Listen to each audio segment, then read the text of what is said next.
Buenas tardes a todos. Bienvenidos a vuestra clase de español a distancia número 11.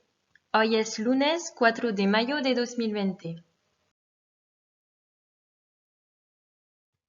Primero vuelvo a los deberes que teníais que hacer para hoy. Donc pour aujourd'hui, vous aviez un travail évalué à me rendre sur l'ENT, donc soit par mail, soit dans le dossier partagé de la classe.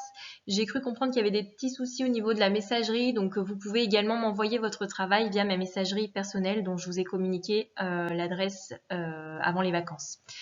J'espère que vous avez profité de vos vacances donc pour vous reposer, première chose, et puis également pour reprendre les cours que vous n'avez peut-être pas eu le temps de récupérer auparavant. N'hésitez pas, si vous avez des questions, à me contacter, je vous répondrai.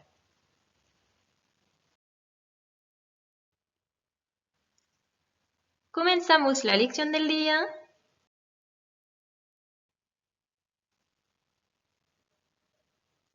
Y pues hoy vamos a empezar una nueva secuencia, es la secuencia número 5 y se titula Nuevas tecnologías y ciberacoso.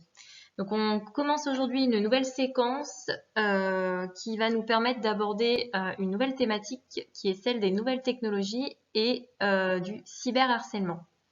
Donc pour commencer, je vais vous faire travailler sur un document, une image, un document iconographique.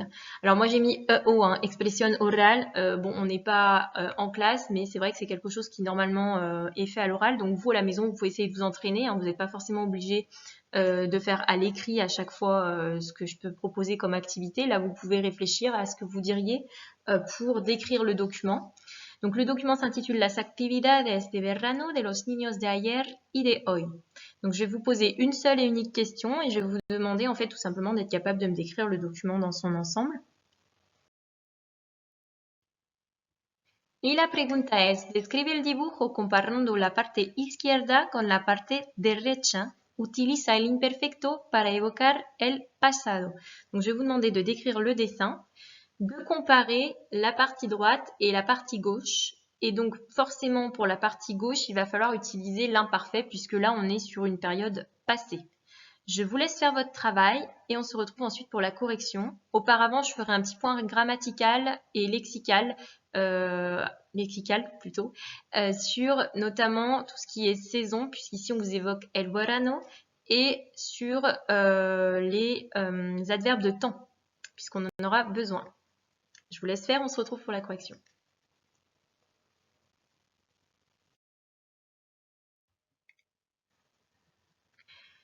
Alors, petit point lexical pour commencer. Donc, comme je le disais juste à l'instant, vous avez à maîtriser les 4 saisons de l'année. C'est quelque chose qui est déjà normalement dans votre cahier puisqu'on l'avait déjà revu en classe. Pour ceux qui n'étaient pas là ou qui s'en rappellent pas, je les redonne. Donc, l'été, vous avez el verano. Le printemps, la primavera. L'automne, el otoño. Et l'hiver, el invierno. C'est vrai que pour l'été, vous ont mis de la pluie, mais je vous confirme que verano, c'est bien l'été. Voilà pour cette partie-là. En ce qui concerne donc l'expression du temps météorologique, qu'on exprime en espagnol en disant el tiempo meteorológico, donc vous avez 3 branches ici, hein, c'est une carte mentale qui vous permet d'avoir le vocabulaire. Donc 3 branches, je vais commencer avec la partie gauche. Donc tout en haut, vous avez le verbe nevar, qui est un verbe à diphtongue. Donc quand on le conjugue, ça fait nieva, pour dire il neige, nieva.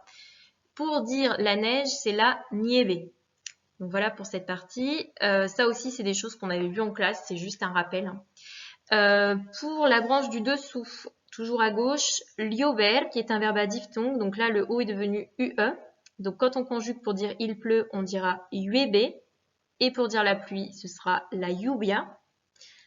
À droite, vous avez donc là l'expression du temps, notamment quand il fait beau, hace sol. Alors attention, en espagnol, pour dire qu'il fait beau, qu'il fait chaud, qu'il y a du vent, qu'il fait mauvais, qu'il fait froid, etc. Là, on utilisera le verbe hacer. Hein, c'est pas le cas en français. Hein, nous, on dit il y a du soleil. En espagnol, on dit il fait du soleil. Donc hace sol. Pour dire qu'il y a du vent, on dira hace viento. Pour dire qu'il fait beau, hace bueno. Pour dire qu'il fait mauvais, hace malo. Vous pouvez aussi utiliser hace buen tiempo, hace mal tiempo. pour dire qu'il fait froid, hace frío, et pour dire qu'il fait chaud, hace calor. Donc voilà, ça c'est un rappel. Si vous l'avez pas, vous pouvez à nouveau retrouver le document sur le blog.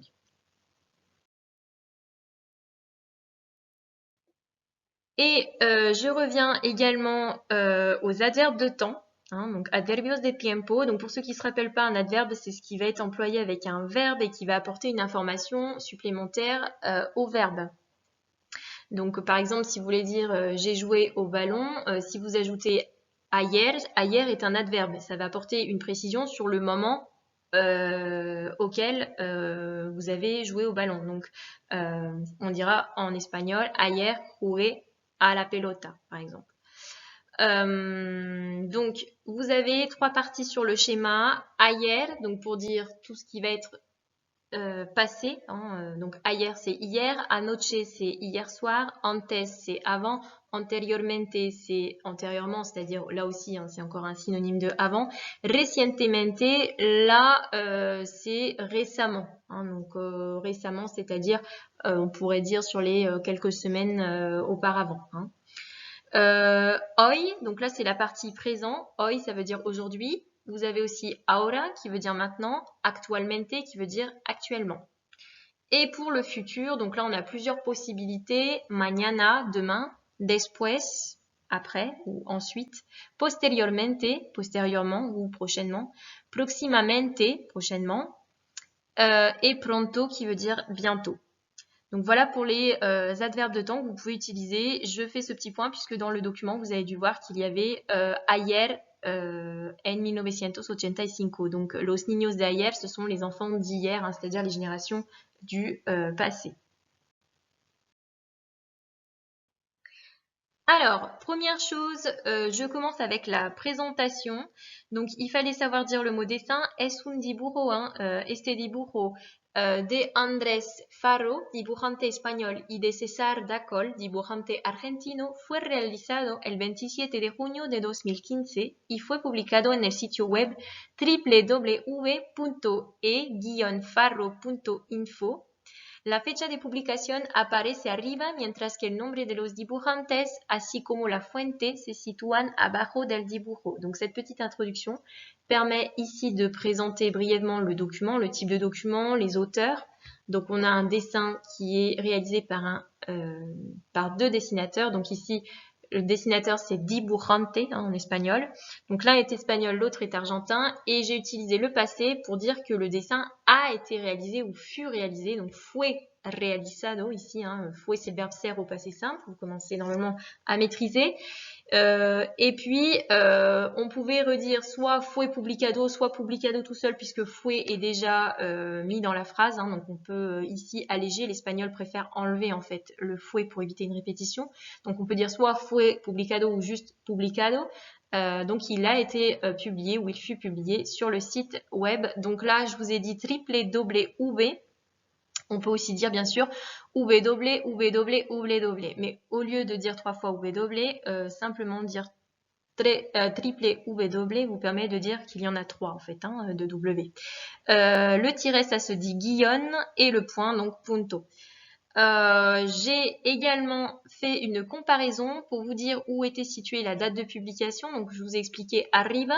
Ça aussi c'est dans le cahier normalement le schéma avec la localisation dans l'espace. Arriba veut dire en haut. Mientras que donc permet de comparer, c'est alors que, tandis que. Donc le nom des dessinateurs ainsi que la source, la fuente c'est la source, donc c'est-à-dire clairement ici le site internet, se situe en bas du dessin. Se sitúan abajo del dibujo. Después, el dibujo se divide en dos partes. Donc là, j'ai utilisé le verbe dividirse au présent, donc pour dire que le dessin se divise en deux parties. Clairement, on a un côté droit et un côté gauche. A la izquierda, là encore, je vous renvoie à votre cours si vous ne vous rappelez pas. A la izquierda, c'est à gauche. Donc là, c'est tout ce qui est localisation dans l'espace. On a fait des schémas dans le cahier. Donc, a la izquierda vemos una imagen de niños del verano de 1985, mientras que a la derecha vemos a otra generación de niños, puesto que nos encontramos en el verano 2015. Donc, on a une image d'enfant En été, donc ici c'est l'été 1985, 1985, si vous ne vous rappelez pas de vos chiffres, c'est dans votre cahier.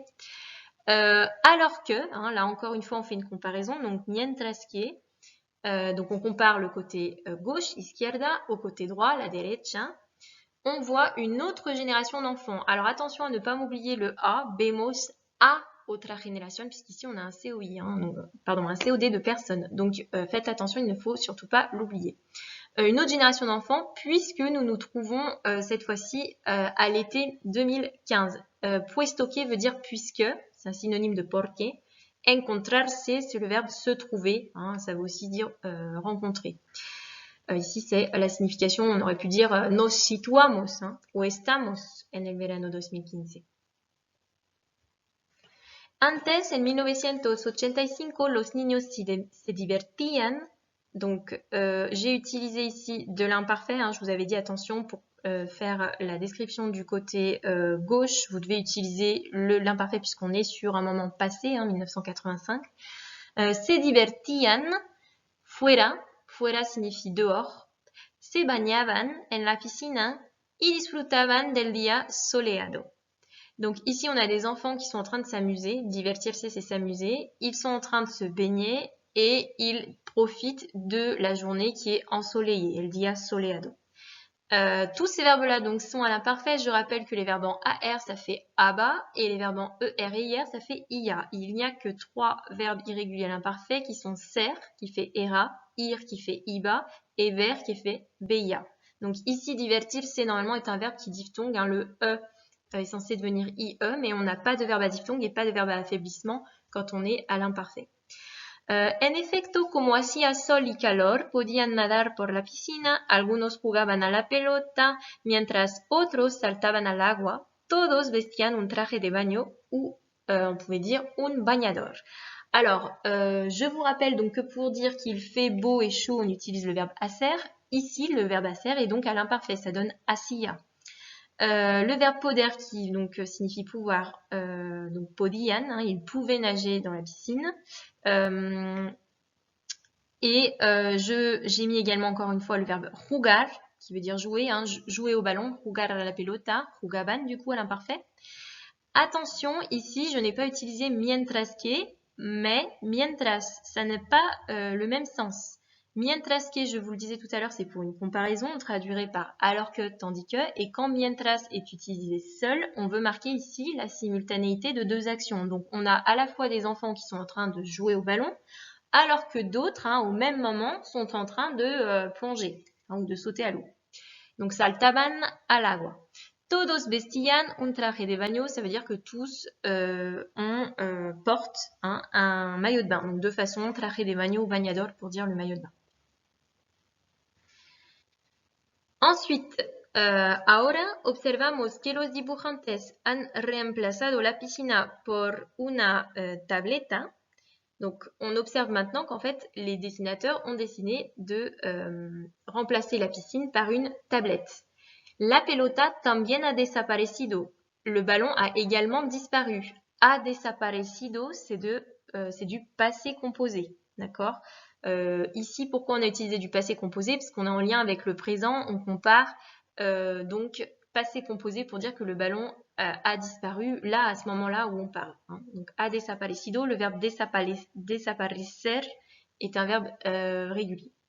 A través de la frase las tablets son aplicaciones, la vida es emociones, los dibujantes quieren mostrar de manera humorística que los niños ya no saben jugar ni disfrutar de la vida, sino que solo piensan en utilizar las nuevas tecnologías.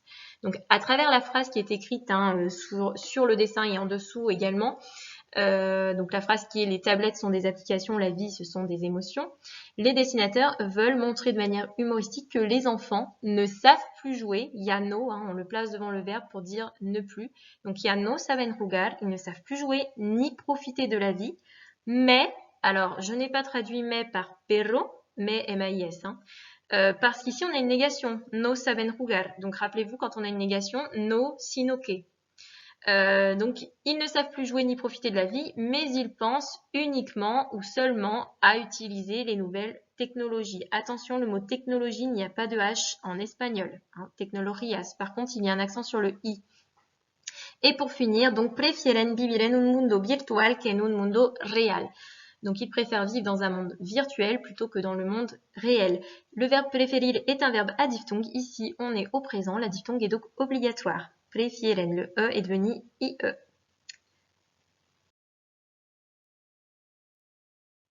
Terminamos con los deberes. Donc, je vous rappelle que vendredi, c'est férié. Donc, je vous donne des devoirs pour lundi 11 mai. Ces devoirs ne sont pas notés. J'attends bien évidemment les DM. Donc, ceux qui ne m'ont pas encore rendu, je vous demande de les envoyer rapidement, que je puisse vous corriger. Hein.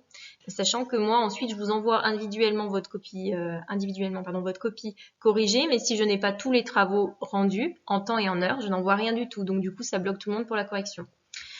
Donc je vais vous demander de regarder la vidéo suivante et d'expliquer en espagnol qui sont les personnages et ce qu'il se passe. Donc cette vidéo, vous la retrouvez sur YouTube. Je vous mets bien évidemment en haut à droite de votre écran le lien pour y accéder directement. Donc vous pouvez cliquer, ça vous emmène et je vous remettrai bien évidemment aussi le lien en barre d'information de cette vidéo YouTube et ce sera sur le NT. Voilà, os digo hasta lunes próximo. Buen fin de semana a todos. Adiós.